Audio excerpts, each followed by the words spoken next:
Hatchet by Gary Paulson. Narrated by Adam McDonald for Novel Knowledge on YouTube. Chapter 1.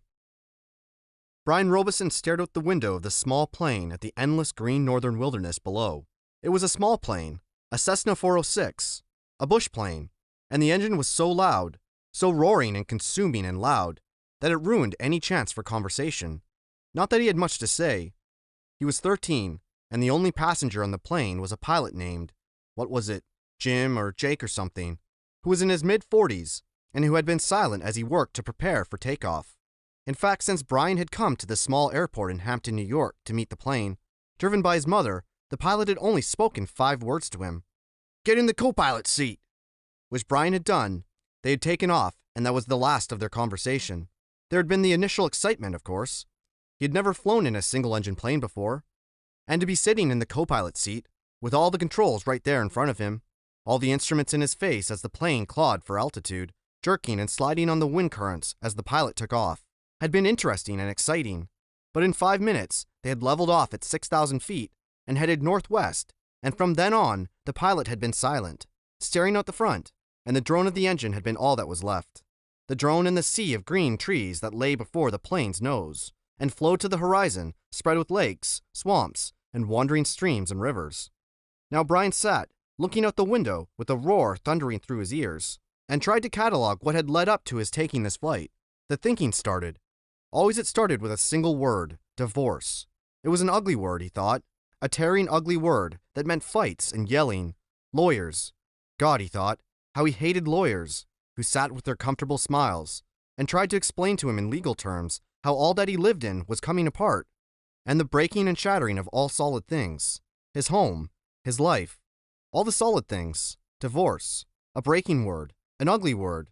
Divorce. Secrets. No, not secrets so much as just the secret. What he knew and had not told anybody. What he knew about his mother that had caused the divorce. What he knew. The secret. Divorce. The secret. Brian felt his eyes beginning to burn, and he knew there would be tears. He had cried for a time, but that was gone now. He didn't cry now. Instead, his eyes burned and tears came, the seeping tears that burned. But he didn't cry. He wiped his eyes with a finger and looked at the pilot out of the corner of his eye to make sure he hadn't noticed the burning and tears. The pilot sat large, his hands lightly on the wheel, feet on the rudder pedals. He seemed more a machine than a man, an extension of the plane.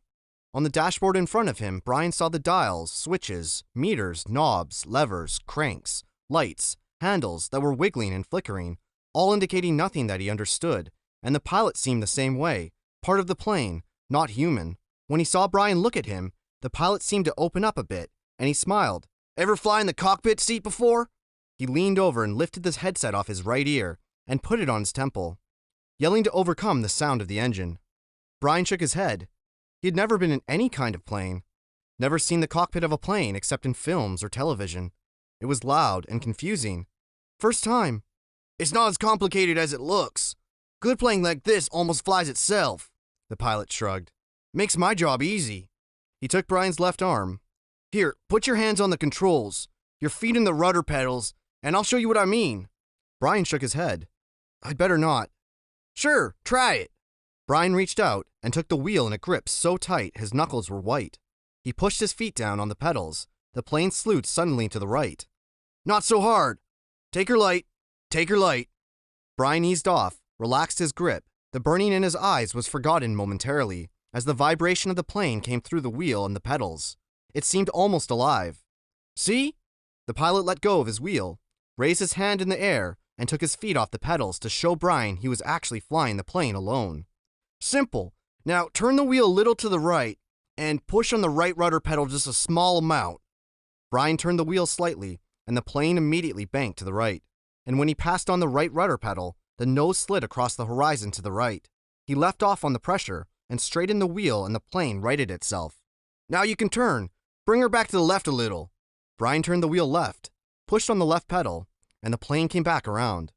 "It's easy," he smiled. "At least this part." The pilot nodded. "All of flying is easy. Just takes learning, like everything else. Like everything else." He took the controls back, then reached up and rubbed his left shoulder. "Aches and pains. Must be getting old." Brian let go of the controls and moved his feet away from the pedals as the pilot put his hands on the wheel. "Thank you." But the pilot had put his headset back on, and the gratitude was lost in the engine noise, and things went back to Brian looking out the window at the ocean of trees and lakes. The burning eyes did not come back, but memories did, came flooding in, the words, always the words. Divorce, the secret, fights, split, the big split. Brian's father did not understand as Brian did, knew only that Brian's mother wanted to break the marriage apart. The split had come, and then the divorce, all so fast. And the court had left him with his mother except for the summers, and what the judge called visitation rights, so formal. Brian hated judges, and he hated lawyers. Judges that leaned over the bench and asked Brian if he understood where he was to live and why. Judges with the caring look that meant nothing as lawyers said legal phrases that meant nothing. In the summer, Brian would live with his father. In the school year, with his mother. That's what the judge said after looking at papers on his desk and listening to the lawyers talk. Talk, words. Now the plane lurched slightly to the right, and Brian looked at the pilot. He was rubbing his shoulder again, and there was the sudden smell of body gas in the plane. Brian turned back to avoid embarrassing the pilot, who was obviously in some discomfort. Must have stomach troubles. So this summer, this first summer when he was allowed to have visitation rights with his father, with a divorce only 1 month old, Brian was heading north. His father was a mechanical engineer who had designed or invented a new drill bit for oil drilling, a self-cleaning, self-sharpening bit. He was working in the oil fields of Canada, up on the tree line where the tundra started and the forests ended. Brian was riding up from New York with some drilling equipment. It was lashed down in the rear of the plane next to a fabric bag the pilot had called a survival pack, which had emergency supplies in case they had to make an emergency landing. That had to be specially made in the city, riding in the bush plane, with a pilot named Jim or Jake or something, who had turned out to be an all right guy, letting him fly and all. Except for the smell. Now there was a constant odor, and Brian took another look at the pilot, found him rubbing the shoulder, and down the arm now, the left arm, letting go more gas and wincing. Probably something he ate, Brian thought. His mother had driven him from the city to meet the plane at Hampton, where it came to pick up the drilling equipment. A drive in silence. A long drive in silence. 2.5 hours of sitting in the car, staring at the window of the plane. Once after an hour, when they were out of the city, she turned to him. "Look, can't we talk this over? Can't we talk this out? Can't you tell me what's bothering you?" And there were the words again. Divorce, split, the secret. How could he tell her what he knew? So he had remained silent, shook his head, and continued to stare unseen at the countryside. And his mother had gone back to driving, only to speak to him one more time when they were close to Hampton. She reached over the back of the seat and brought up a paper sack. "I got something for you. For the trip." Brian took the sack and opened the top. Inside there was a hatchet, the kind with a steel handle and rubber hand grip. The head was in a stout leather case that had a brass riveted belt loop. "It goes on your belt," his mother spoke now without looking at him. There were some farm trucks on the roads now, and she had to weave through them and watch traffic. "The man at the store said you could use it, you know, in the woods with your father." Dad, he thought. Not my father, my dad. "Thanks, it's really nice." But the words sounded hollow even to Brian. "Try it on. See how it looks on your belt." And he would normally have said no, that it looked too hokey to have a hatchet on your belt. Those were the normal things he would say. But her voice was thin, had a sound like something thin that would break if you touched it. And he felt bad for not speaking to her. Knowing what he knew, even with the anger, the hot white hate of his anger at her, he still felt bad for not speaking to her, and so to humor her, he loosened his belt and pulled the right side out and put the hatchet on and rethreaded the belt. "Scooch around so I can see." He moved around in the seat, feeling only slightly ridiculous. She nodded, "Just like a scout. My little scout." And there was the tenderness in her voice that she had when he was small. The tenderness that she had when he was small and sick, with a cold, and she put her hand on his forehead, and the burning came into his eyes again, and he had turned away from her and looked out the window, forgotten the hatchet on his belt, and so arrived at the plane with the hatchet still on his belt. Because it was a bush flight from a small airport, there had been no security, and the plane had been waiting, with the engine running when he arrived, and he had grabbed his suitcase and pack bag and run for the plane without stopping to remove the hatchet. So it was still on his belt. At first he had been embarrassed, but the pilot had said nothing about it, and Brian forgot it as they took off and began flying. There was more smell now. Bad. Brian turned again to glance at the pilot, who had both hands on his stomach and was grimacing in pain, reaching for the left shoulder again as Brian watched. "Don't know, kid." The pilot's words were a hiss, barely audible. "Bad aches here. Bad aches. Thought it was something I ate, but..." He stopped as a fresh spasm of pain hit him. Even Brian could see how bad it was. The pain drove the pilot back into the seat, back and down. I've never had anything like this. The pilot reached for the switch on his mic cord, his hand coming up in a small arc from his stomach, and he flipped the switch and said, "This is Flight 46. And now a jolt took him like a hammer blow, so forcefully that he seemed to crush back into the seat. And Brian reached for him, could not understand at first what it was, could not know.